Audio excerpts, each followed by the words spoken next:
Welcome to another episode of the Make Mental Health Matter show. I am your host, Kelly Melissa Reinhart, and as with every single time, I'm very excited for you to be listening or watching and excited for my guests today. I've known this person for a while now, and we've done some collaboration, but also you've seen her before in the past, and it's just kind of a follow-up on like things that we have talked about, and more specifically youth mental health is one of the biggest aspects, and just even mental health in general that we're going to be talking about, which I feel like, every person that I bring on is really in the mental health or wellness space, just because that is something that maybe as a society we don't like to talk about as much yet, although we are getting better at it, and we're really starting to learn that it's important. Our mental health is important. We are important as a human, and we also have to learn how to advocate for our youth, for our children, for anybody that might be in our life that can't advocate for themselves, but we can help them in different ways. It doesn't necessarily have to be finding the professionals or getting them like help in school or things like that. There's other ways that, especially as a parent, we can have conversations, open conversations with our children. And sometimes that's hard though. So it's like, I don't even know what I would say or how I can get them talking. I like to refer it as peeling back the layers of the onion, because there's so much happening. And most of the time, at least in my experience, is that they don't really want to say anything because they either feel like they're going to get in trouble, or we're going to feel bad, or there's just so many different reasons. So I'm excited for today, and I'm not gonna spoil it yet, but let me officially introduce my guest. So Dana Christian Lee is a mom of two amazing humans, William and Grace. Originally from Michigan, they headed west for her daughter to attend college in Northern California 5 years ago, and has found Petaluma, California, to be her sole home. Dana holds 2 degrees in education as well as certification in yoga and mindfulness. She has been a teacher for over 25 years in elementary, middle schools, religious education programs, as well as yoga and mindfulness teaching. Her passion is physical and mental well-being in community, offering access to resources and connection. In January 2023, Dana's journey with Tell My Story began. Tell My Story is a nonprofit whose mission is to help parents own their kids' mental health like they do their physical health through film, music, and communication. So without further ado, Dana, thank you so much for joining me. Hi, Kelly. I'm so happy to be here. Thank you for having me. And gosh, though we've never met in person, I feel like I just know you so well. So I'm so happy to be doing this together. Yeah, Maybe one of definitely. these days in person. I know, right? We do. We need to make that happen. Yeah, would love it. So tell the audience a little bit about yourself and your journey. Well, the intro was pretty solid. My partnership with Tell My Story, which we're here to speak specifically about youth mental health, began though when I was pregnant and gave birth to my 2 kids, because I had postpartum depression pretty bad. And that was my first personal wrestle with my own mental well-being. I had struggles in the past, but that one was pretty challenging each time. And the second child, I thought I skirted it. I'm like, oh, yay, this time I didn't get it. I got it 8 months later. I was like, wait, I thought you had to get it right away. So I've been on my own journey with my own mental health starting then. But as time went by, I lost 3 really close friends to suicide in a short amount of time. And then my kids in high school, they each lost a friend. My son, my daughter, her friend in high school the night before her 16th birthday died by suicide. And then my son's roommate in college, they were on the basketball team together, and he took his life in 2019 when my son was a sophomore at a small private college in Michigan. And that rocked all of our worlds. So we went pretty deep in helping him. COVID happened and everybody's mental health got challenged, right? But my son in particular, because he had just lost his friend and then they were all pretty isolated and they still hadn't healed that loss that was so sudden, so tragic, and like surprised everyone because he was the outgoing guy on the team. He was funny and like didn't show any of the signs. So since that time, I've been, really passionate about the yoga and mindfulness piece because the body and the mind together really becomes much more healed, the nervous system regulated, you're with other people in community, right? And then I love working with youth too, because I was like, how do I crack this code? And what impact can I make? And one of my really good friends, she met Jason Reed, the founder, and said, oh, I have this friend. I just have a sense you two need to talk. You need to meet. You need to connect. And so I was teaching religious exploration and education and leading youth groups and just doing yoga at the time. And took me 3 Zoom meetings and I was like, Jay, I'm all in.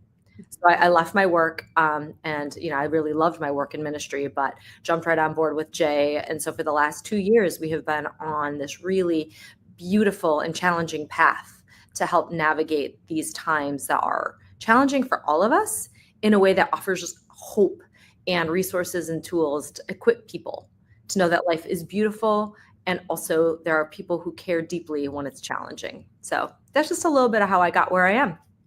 Amazing. And thank you for sharing that. And I know both you and Jay were on the May special that we had this year. It's still this year. It feels like it's not, but it is. Yeah. It seems like a long time ago, doesn't it? Yeah, it does. I was like, wait, that was not too long ago. So, but I also, Jason, Jay, whatever, I'm like both the names, right? Exactly. He was just recently on the show also. And so it was kind of fun. Him and I had kind of started talking about, really talking about Tell My Story, but also the cards and the different ways that you're helping more specifically in films and the things to come and all those. So it's just great to have you also come on to give more information. And I remember the first email that I got, I was like, oh, this organization sounds so cool. How can we collaborate? Like that was my initial thought.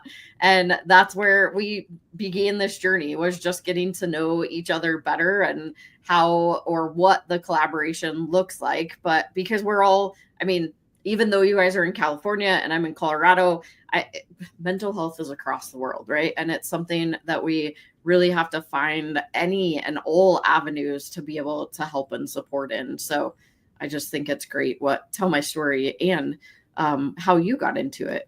Yeah, I think you really hit it on the head in the regard that we need to break down these silos that put us all in like our little individual nonprofits. It's like, no, we are all in this together because this problem is big. And the opportunity and the people that are in the work are so incredible. Like when I first met you, it's been such an evolution because you've evolved and we've evolved. And together we've always found ways to connect and to elevate the work for each other and to really get the impact where it needs to be, which with the parents, the kids, the communities. And it's been such a joy to work with you on sometimes a very difficult job. Just that's all you can say is it's not always easy. And yet working with people that care deeply about collaboration, about connection between us, that we get to know each other better. And then we get to elevate our work and your work together. So it's been really, really fun and really meaningful for me, for sure, in our organization. Yeah, I'm wondering. So something that did pop into my head as I was reading your bio, because I know that you said you were in elementary and middle school. I'm curious, what was that experience like? And the reason why I ask this is because most everybody that I talk to when they talk about middle school, it was like the worst time of their life. But I'm curious from an educational standpoint how that felt or looked for you. To me, middle school is my favorite. And I I'm kind of like that though. Like I root for the underdog. I connect with the people that are harder to connect with oftentimes. And middle school, I found magical all the time. I still do. But what it is it's a time where it's kind of like that awkward transition. You're not a little kid anymore, but you're not a high schooler. And in middle school, they're starting to really figure out who they are, what's important, very open, very malleable. And so if you can get them at that point before you turn them off, because if you hurt them one time, they're not going to trust you again, right? And so you have to be very, very tender with people. Being a human right now, I'll just say it, is very hard. We're all tender, but particularly middle schoolers, their hearts are open and we want them to stay open. We want them to stay passionate and curious. And if you can get them to understand that you see them and you value them, they will be with you. They can learn, they can grow, they can fall down and fail, and you can be with them and you can show them you can fail well. And it's just an opportunity for growth. So, when people say middle schoolers are teenagers, they're magic. They're amazing. We just have to remember that we can't bring our own middle school and high school experiences as adults into the middle school and high school, right? Because a lot of people are like, oh, I remember what it's like to be in middle school and high school. And it's like, yeah, and we can feel that in our bodies, but we're not that anymore. And we are here for them. So it's a beautiful opportunity to be really present and formative in the lives of young people. And I have to say, being a teacher today or working with young people is exceptionally harder than when I started because it's a different world. So there's that too. But nonetheless, they are still young people. They are still magic and they are malleable. If you show them that you see them, you care, and you build that trust and connection, because it's not about output grades. It's about trust and understanding and communication.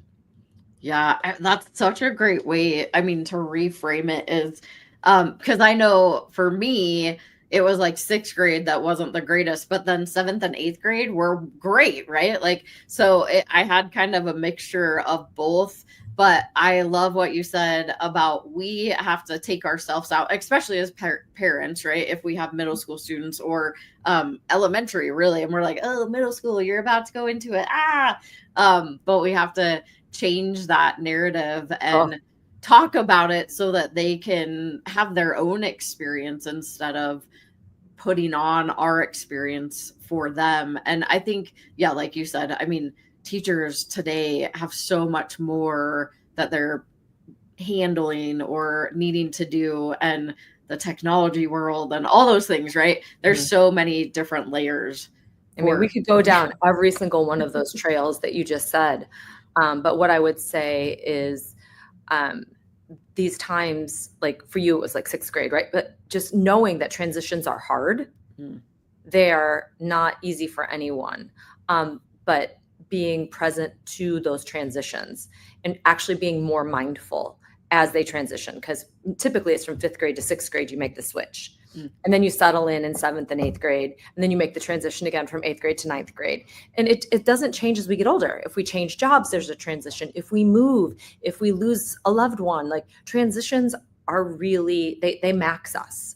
And that's why as parents, I'm a parent, as somebody in mental health, a human in the world, a friend, a colleague, we got to take the best care of ourselves as we can, so we can show up more clear instead of clouding our judgment or putting our experience on someone else and we don't realize it, right? Like even like, oh my God, high school was the best time of my life. You're going to love it. And then the kid gets there and they hate it. It's like, well, I'm not as cool as my parent, right? So it's like, it's just being aware of how we do step into those conversations, how we do parent, and then how we do lead, for sure. That just made, I mean, my brain just went in all different directions because I was Totally, like, right? even my kid that's in elementary right now, I'm like, there might have been some things that I said along the way that maybe I shouldn't have like inserted that thought. But no judgment, just knowing. We can't undo what has been done. Yeah. We can only notice it and like forgive ourselves. Like being a parent is hard. It's got to be compassionate, and then just learn as we go. Absolutely. So what we're going to do, we're going to go to our first quick sponsored break. And then once we get back, maybe we'll jump in and you can tell us a little more about the card game that you guys created. All right. Love it. All right, we'll be right back after this. 1,917 people die daily from suicide globally. I lost my middle sister, Carrie, to a completed suicide on February 20th, 2017. How does Make Mental Health Matter save lives? Number 1, awareness. My story, Oliver, it isn't unique. I am a domestic violence survivor and a recovering addict. For 14 years, I was in active addiction, and because of Kelli and the work that she does and the opportunity to have my voice heard, I was able to stay clean and sober and have hit a year. I'm still here, and if it wasn't for Kelli answering my call the day that I thought I was going to take my life. Number 2, conversation. I'm curious, and I know that I've heard a lot in the BIPOC community, it is very hush-hush. It's like one of those things that you don't talk about. Like, you literally feel like it's not a conversation you can have. So can you talk a little bit more about that? First, shout out to Kelli, because I'm glad that she asked the question. I researched you before I went on your show, and I saw how real and authentic you were. And I just appreciate the question, because it is different, and we have to have tough, courageous conversations. So yes, I always say I'm a triple diversity threat. I'm a Black woman with multiple disabilities. Now, I'm not really a threat, but to other people, I may be, because people fear the unknown and what they're uncomfortable with. Number 3, education. Kelli's passionate commitment to mental health awareness is a beautiful thing. It's clear in her social media posts, it's clear in the resources that she puts together, in the activities that she provides, her collaboration with organizations, and the consistent way that she continues to deliver a message, encouraging people to understand that they can share openly and to break the stigma around mental health. Kelli's topics cover children and adults, talk about things that we can do as a community, things that we can do individually, and her website is packed with information and resources and all kinds of contacts that you can use to reach out, whether you're dealing with something yourself or you're looking to help somebody else who is struggling. I encourage you to check it out. And like that, we're back. This is amazing. I love this format that you have. Thank you. It changed up a little bit this last year. We are now on radio and TV, and so you got audio and visuals. So yeah, it's pretty fun. If you happen to be just tuning in to the Make Mental Health Matter show, thank you so much for listening or watching. And I'm excited because this was something that you actually sent me a deck also, and we had chatted about the cards, and when you sent them, I was like, oh my gosh, this is so awesome. So can you tell a little bit more about this cool card deck that we're gonna jump into? Yeah, for sure. So when I started working with Tell My Story, our first film that we're sharing with, we freely give it away in partnership. So we screen in schools, churches, houses of worship, communities, businesses, Rotary clubs, things like that, all over, to have conversation around a 45-minute film of 10 young people talking about their mental health struggle and how they kind of wove their way through it. Well, after about a year and a couple months, Jay and I had screened it over 50 times at that point, maybe 75. And there was a common thread through every screening. And it was kids saying they didn't talk to their parents about their mental health, not because they didn't like their parents or were actually even afraid what they would say back. They didn't talk to them because they didn't want to be a burden. And their parents were struggling so much they didn't want to put anything else on them. So that was, from the kids' perspective, a big generality was a big source of feedback. And then the parents unanimously said, I really can't get my kids to talk to me. I don't know what to do. They're closing down. I feel like they're, whatever, on their phones in their rooms. I can't get my kids to talk to me. And so after one particular youth summit, Jay and I sat down and said, it was kind of a hard conversation. with the young people. And I mean, they're never really easy, but this one was particularly interesting. And we said, well, we've got to fix this. We have to make something different. So how are we going to solve this problem?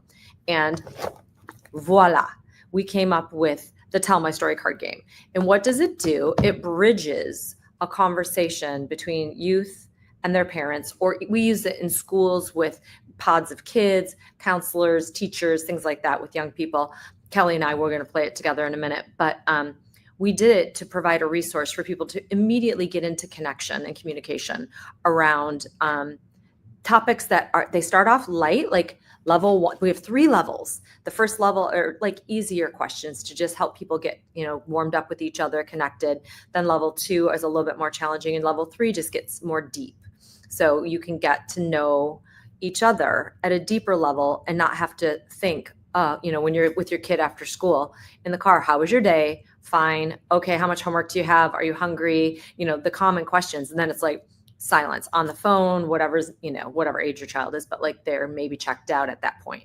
And as a parent, we can often get tired, right? And we lack creativity. Maybe we've been working like you, Kelli, talking all day, interviewing, having meetings. So like sometimes our brains aren't super creative. Like, how was that art project that you had to, and this creates an immediate engagement tool with your child. And you don't even have to tell them you're playing. You can play it, there's rules, but you can also just have it in your bag in the car and just ask your child, say, hey, can I ask you a question?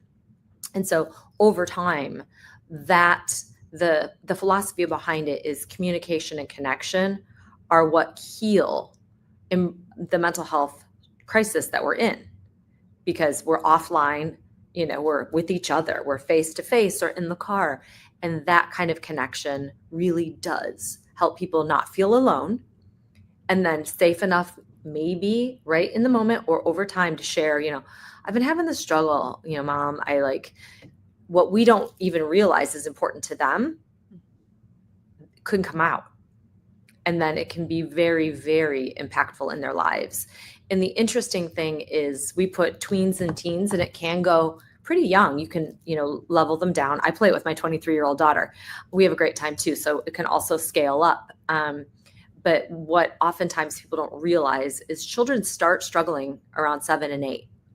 I mean, there are therapists, friends of mine that see kids a lot younger, actually, which seems maybe strange for some people to hear, but it does start early. And so just having the kids know that, we're constantly in dialogue, and they can start communicating with you on a deeper level than you think a 7 and 8-year-old can. They really do want to connect and communicate more, because these big feelings start to happen and they don't necessarily know what to do with them. Yeah, I love why. One of the reasons I love this too is because my family, we play the question game at dinner, or we have in the past. But then we got to a place that we're asking the same questions, like what's on your bucket list? What car do you want? Right. And even my son, who is now 9, but he loves the game, but he asks the same questions all the time. And he's like, what's your favorite car, Mom? And I'm like, I'm not really a car person. You've asked me this 20 times. So that's when you shared this, and I was like, oh my gosh, this is awesome. So yeah, I love that. Fresh ideas and fresh topics.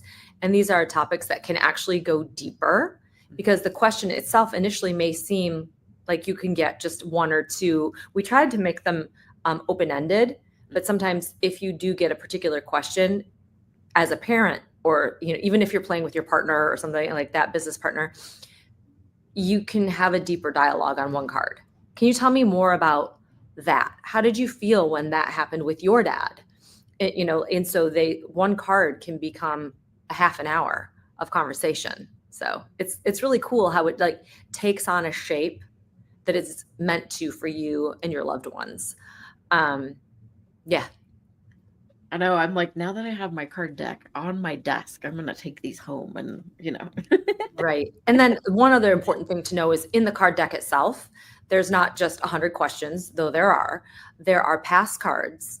So if you're feeling tired and your child asks you a question, or your partner picks it up and says, hey, honey, I want to ask you that. And you're like, pass, I need to put that down. I'm not there right now. Can we come back to it later? And we have past cards and we have thank you cards. So you can like either write a note or just hold up the thank you card and say, thank you. This really meant a lot to me. Because gratitude, as we also know, is a really big antidote to any mental health challenges that you might have. Yeah, so cool. And I saw those towards the back is the pass cards and the blank thank you cards, which I did have them. You can kind of see a little bit on my screen. So pass ish. Ish, but yeah. So the bright Pass-ish. yellow ones say pass on it. And then the thank you ones are just like horizontal. Yeah. So let's before we go to our next sponsored break, how about we start on level 1? Do you want to start or you want me to ask you? Level 1. Let's go. You can go first. Go ahead. Okay. I'm gonna randomly pick a card. I don't know what you're in the card greens, is. right? Yeah. Okay. So everybody, level 1 is green. So if you look at the side of the deck, like the way they're structured, you can see the green and then the blue, and then the purple. Oh, I never noticed that. Okay. Yeah. Hey. So you know all what right. level you're on. Nice. See, I'm learning things every day. All right. If you could have any animal, real or mythical, as a pet, what would it be and why?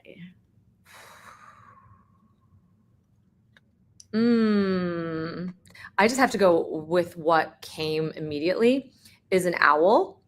Owls are a very important animal to me. They're an important totem, and I have a lot of dreams about them. They're by our house, and their call is very calming to me. It creates a lot of wisdom and a lot of magic, and I also love Harry Potter. So I always wanted my own Hedwig, if you will. So yeah, I would have an owl. Ooh, I like that. Would you like to answer the same question, or would you like me to go to a different question so we can hit more? Let's go to a different question. Kelly, level 1 green. Describe the most beautiful place you've ever been. Ooh. Or one of the most beautiful places. One of the most. Okay. So, that's where like you can start to adapt the questions, because if it says the most and they like one of the most, so you don't have to stress yourself out. You're like, I want this. Exactly. Yeah. I would say when I went to Hawaii, it's been, years and years ago, but we were on the Hilo side on the big island, and there was it's the like big ginormous waterfall that you like see on all the pictures, but it's so different when you're there and you actually climb, like you have to go for this major hike in to the space, and then when you're at the actual waterfall, it's so magical. The magical with the the scenery. And yeah, I would say Hawaii, that was probably like the prettiest place that I can remember to date. Did you get in the waterfall? No, we did get wet, but we did not actually go into the waterfall. So yeah, I think we were like, I don't know if we're allowed to, so we didn't. Oh, so you went solo hiking. It wasn't guided. No, yep. We were solo hiking. It was 3 of us. And yeah, we did not have a guide. So we're like, we're not really sure if we can, and I don't know if I want to walk back in wet clothes. Oh, well, all the smarts all the way around. So everybody, this is another example, because my favorite place is also a Hawaiian waterfall, but it's on the island of Kauai. So if we were doing this longer, I would ask probably a lot of questions, because it's such an important thing in my life, and waterfalls are very significant. So you and I now have another connection point. So I just want people to see how I could keep extrapolating with you questions, and we could get closer around this, because you were on the main island, I was on Kauai, but it doesn't matter, because we both have that visceral shared experience of magic. We're even closer now, Kelly, than before. I know, right? Yeah, that's so cool. You can just keep layering. That's really cool. But we can, in the matter of time, we can go on to the next. We can go on to blue. Do you want to go? Yeah, let me grab a blue. And while I'm finding a new blue, we're going to go to our quick last sponsored break, and then I'll pull a blue card. So we'll be right back after this. 8 million people die by suicide in the world each year. 1 person dies due to suicide every 40 seconds. Have you ever felt completely alone? Like your life doesn't matter. You are not alone. Call the National Suicide Lifeline at 988. Hope and recovery is possible. You can help too. With only $19 a month, you help us save lives through mental health and suicide prevention education. Scan the QR code or go to makementalhealthmatter.org to sign up as a warrior for mental health today. Hi everyone, I'm Andy. And I'm Minna. We're the hosts of Chronically Healthy Life. Join us Fridays at 7 p.m. Central Time on Vitality TV to see how we flip the idea of chronic on its head and create chronic health in our bodies, minds, finances, and relationships, right here on E360 TV. Hi everyone, I am Sinead from Brador. I'm from Johannesburg, South Africa. Please join me in my Power Hour every Sunday, 12 o'clock Pacific Standard Time on E360 TV. Mwah!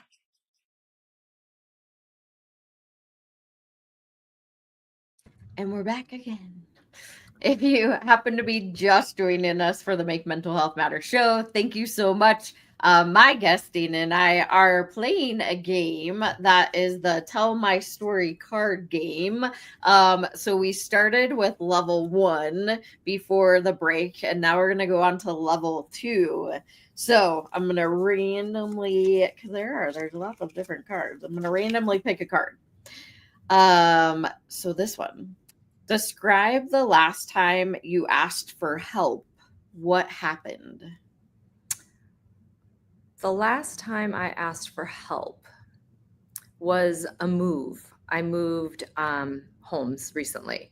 So I needed a heavy lift, actually. And my daughter was graduating from college. She was moving into the city. We were moving into our new house in Petaluma. It was kind of a chaotic time and way more emotional than I actually realized in the moment. So I was thinking that I could do it all by myself. Like, oh, I've got this. I am like the super mom who can X, Y, and Z. And finally, at one point, I kind of broke down a little and was like, I need more help. And so I reached out and got a lot of support from my friends and made the move a lot better. So yeah. Nice. Love that. Okay. Level 2, Kelly. Share a memory about a friend or mentor who made a powerful impact on your mindset. I had a mentor. I think actually one of my very first mentors is the one that I think about most often, more specifically because it was about a year after my sister passed, but I was just in this space that I wanted or needed community, which was what I ultimately found. And he was actually the one that challenged me to start my nonprofit because it was an idea before. And he, at this retreat we went to, he's like, well, what does it take to start a nonprofit? How much do you need? And I was like, well, I think it's around this, blah, blah, blah, right? Like I had kind of numbers. And he's like, well, how about you raise that money in 24 hours? And I was like, what? Who are you? And I did. I ended up raising the money to be able to start the nonprofit. It took maybe like 48 hours, but a lot less time than I thought was possible. But he opened my eyes to this amazing community, which was called Greatest Year of Your Life. He's not doing it anymore, but we ultimately, one of the first days that I went, it was, I thought it was going to be like rah, rah, rah, motivational. Yes, we're going to have so much fun. And I was bawling the whole entire first day. Yeah. And I found that what had helped me was we did a process around the day you were born, and it really went back to my sister, but I ultimately forgave her and forgave myself, which was something that I didn't know that I needed. And so I really attribute all of that to my first mentor. His name is George Carroll, and I think that he is fabulous. He's a fabulous human that really provided a space and a community for people that were like-minded, that could raise us up instead of drag us down. And that was, I think, the first launching into my multiple now mentors in the space of health and wellness, and I didn't realize how valuable mentors were until that point. So way to go, George. Yeah. And about the question, right? The word mindset's on here. And when he said raise it in 24 hours, and you were like, what? I can't do that. And he challenged your mindset, put you into action. You met that goal. And what does that do to your own mental well-being? Right? Yeah. It makes you much more resilient, much more like in belief for yourself. And so that is a beautiful example of how your mindset shifted from beautiful George. And we're now sitting here today because of it. Yeah. I love that. Thank you. Yeah, of course. I love also, and I was going to like elaborate. I know we're like time, right? But I love how you elaborate on the questions too. I think that is very, very helpful in when you're talking with your youth or whoever you're talking to, right? And asking these questions. Well, and I also think it's a really good way to help young people see how you communicate, because it's a skill. Yeah. And if you're a parent and you ever asked your child to do something and you were surprised, like, well, why don't you call and order the pizza? And they're like, I can't, no, what am I supposed to say? We have to coach our kids in like just supporting loving ways to say, okay, are you feeling nervous about calling for the pizza? All right, well, let's walk through it. Because when you can do that, and then you can ask follow-up questions in a conversation, model that for your kids, that think about, they're going to go advocate for themselves at school, with their friendships, with their relationships, for college, if they want to go to college, job interviews, all of it. It's just a really beautiful thing that if you don't see it, you don't know how to be in relationship with it. So yeah, it's an important point to elevate, Kelly, are the follow-up questions. Yeah, I love that. All right, let's do a level 3. Oh, wow. Bring on the big one. Bring on the big ones. All right. Let's do this one. What's something I've done or said that made you feel stronger or more confident in yourself? Well, I think over the years, Kelly, it's not one specific thing as much as an ongoing, resounding yes. So everyone, when Kelly, she read the email, she's like, yeah, let's find a way to partner. And we worked back and forth and back and forth. We didn't let it go until we had our first event. And then we needed to pivot after that. And we kept going. So it's like this constant sense of, yes, we did that. Now what? And it had confidence not only in me with my new role with the organization, but our organizations coming together in a partnership. And that really created a sense in me of confidence, not just within me, but within the work, the mental health space, that, oh, wow, we can de-silo. We can come together.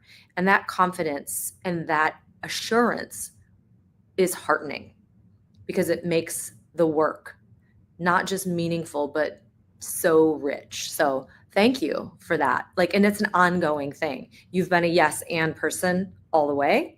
And so I always want to be that for you and everyone. If you have not worked with Kelly yet, she is very much a yes and kind of person.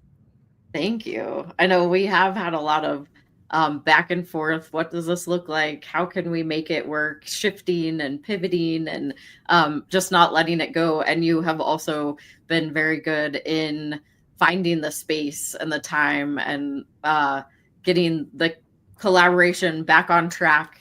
And so, yeah, thank you. I appreciate that. Oh, well, it's been such a pleasure to do this. And, our work relationship and then the friendship that's coming along with it is really evidence that communication and relationship is what we have. That's what's important. So thank you. Of course. All right. You ready for level 3? Last one? Cool. What's something that I've done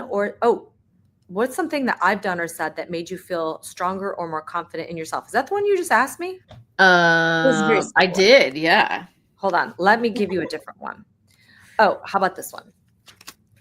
Describe a time you felt truly proud of yourself. Actually, I think it was pretty recent. It kind of is a double part.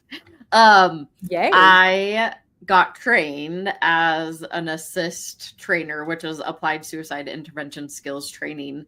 And I did the 5-day training and became a trainer. But then about a month later, we ended up doing, which was not too long ago, we ended up doing our very first training, and we did it with a whole bunch of respite care caregivers. And one of my goals was 2024 to add multiple levels of education to our curriculum so that we're not just doing mental health first aid. And so I was really proud of myself for one, following through in that promise of adding more curriculum, but two, going through the training and then doing the actual class. And it felt very easy. And I think that's the part of where I'm the proudest, is that it was easy, because sometimes I make things overly complicated, that I like read the books and I'm like, okay, there's this I need to say and this I need to say. And then doing it was like easy. And I found that over the past 6 years of all the education that I've done and the conversations that I have had, I know what I'm talking about, and I can do it in the way of facilitating and teaching and training other people. So that was a proud moment for me, that I was able to get the education and then educate it myself. So how do you feel, if I can ask one more follow-up question then, Yeah. as a leader, that confidence that grows with continually training and executing not only on your goals, but on using it in your work in the world with other people, stacking all the skills that you've had and using this new way of being? What does that do for you as the leader of your organization, as a leader in your home? How do you feel about yourself after, being able to look back and say, wow, I'm really proud? How does that show up for you? Yeah, I had a moment in my car actually this morning. I was thinking about, interestingly enough that you say that, because there are, nonprofits, right? There's hard times that come up and you are like, oh my gosh, how am I going to continue to do this, continue to grow it?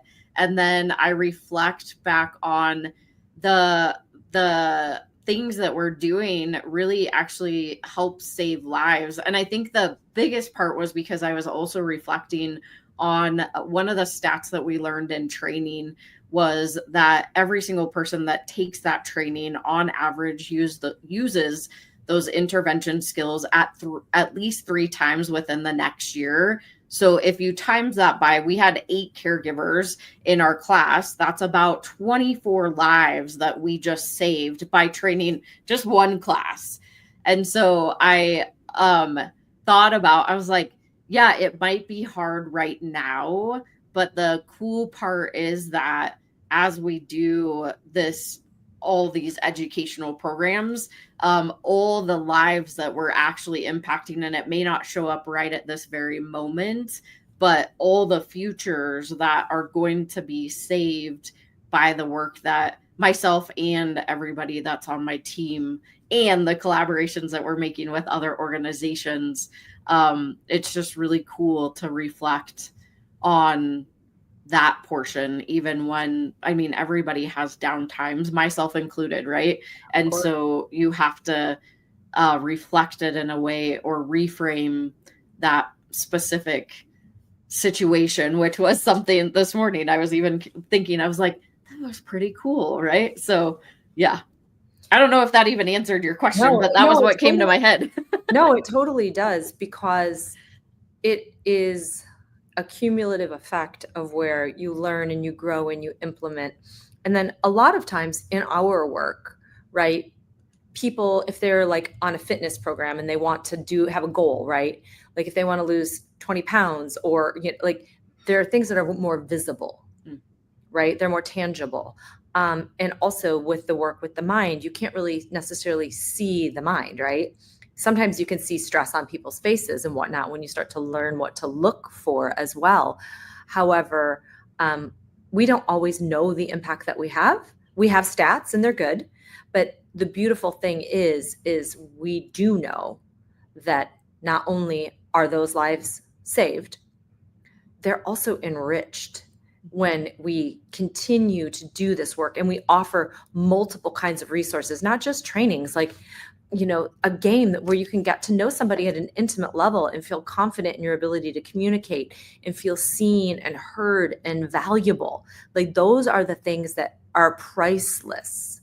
So I'm just grateful that you continue to educate yourself, that you can continue to reflect on the good that you're doing, and then have that be fuel for moving forward. Because in the mental health space, that's what we must do and be for each other, is that reflection of goodness and of light and of commitment to the path. And in the yogic world, we call it dharma. What are we here to do? And when we take care of that dharma, that duty, it takes care of us. And then it brings in the right people, the right partnerships, the right next step. So a lot of this is trust too. It's confidence, taking action, and then trust. So I just am so trusting in you and in our relationship and navigating this space as women together. I admire you. I admire your commitment and your heart. And I'm simply grateful to know you as a professional, as a colleague, as a woman, as a mom. Thank you, Kelli. Thank you. Hello. Yeah, I'm so excited. I mean, I know we've had, again, a lot of conversations on what the collaboration looks like, but I do know for sure that this card deck is a really amazing addition to the whole Tell My Story program. And I so appreciate you as, I mean, again, all the things that you said, but also just wanting to make that collaboration and not siloing ourselves, and continually adding to what we can do together, because we're trying to change the lives of people, even if it's one person at a time, but also opening the conversation, which I think is the most important part of everything that we do. And I would love for you to share, because we're coming towards the end, which is so sad because I could totally do this, for all day. But I would love for you to share where people can learn more information about Tell My Story. Yeah, absolutely. You can go to tellmystory.org. And on the main page, you can find all the places that you can go on our site. You can host a screening and an event of your own. And you can reach out to me at dana@tellmystory.org. That's my email. And also on our site, you can go to the game page, and there's a QR code that you can use that's in the sample packs that we have. And then you can also go right online and buy it there, and we'll ship it right to you. And I'll write you a handwritten note to say thank you, because I ship them all myself right now. And so, tellmystory.org is our website. You can go to the Tell My Story community on Instagram and Tell My Story on Facebook. Amazing. And again, it's a full card deck that you get. This one's open, obviously, but I also had something pop into my head that, man, that would be really cool to add these to my show, even to ask an icebreaker. Guests. Yeah, I was thinking that because I'm kind of lacking on the creativity there, so this will be really good for me. It's a fun way to jumpstart a conversation, isn't it? Yeah, absolutely. I love it. Amazing.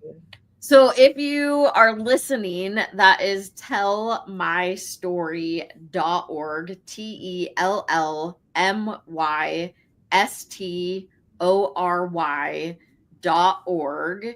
Make sure you go check it out. You can get the cards on the website. You can also, if you happen to be in Colorado and you want to have a screening, you could always reach out to me also at makementalhealthmatter.org. I've done one in the past, always looking for a way, again, to collaborate. And if the screening seems like something that would be valuable for yourself or your community, you can reach out to me or reach out to Dana, and she'll funnel it wherever it needs to go. So yeah, I mean, either way, you or me, but we will definitely connect those dots for each other.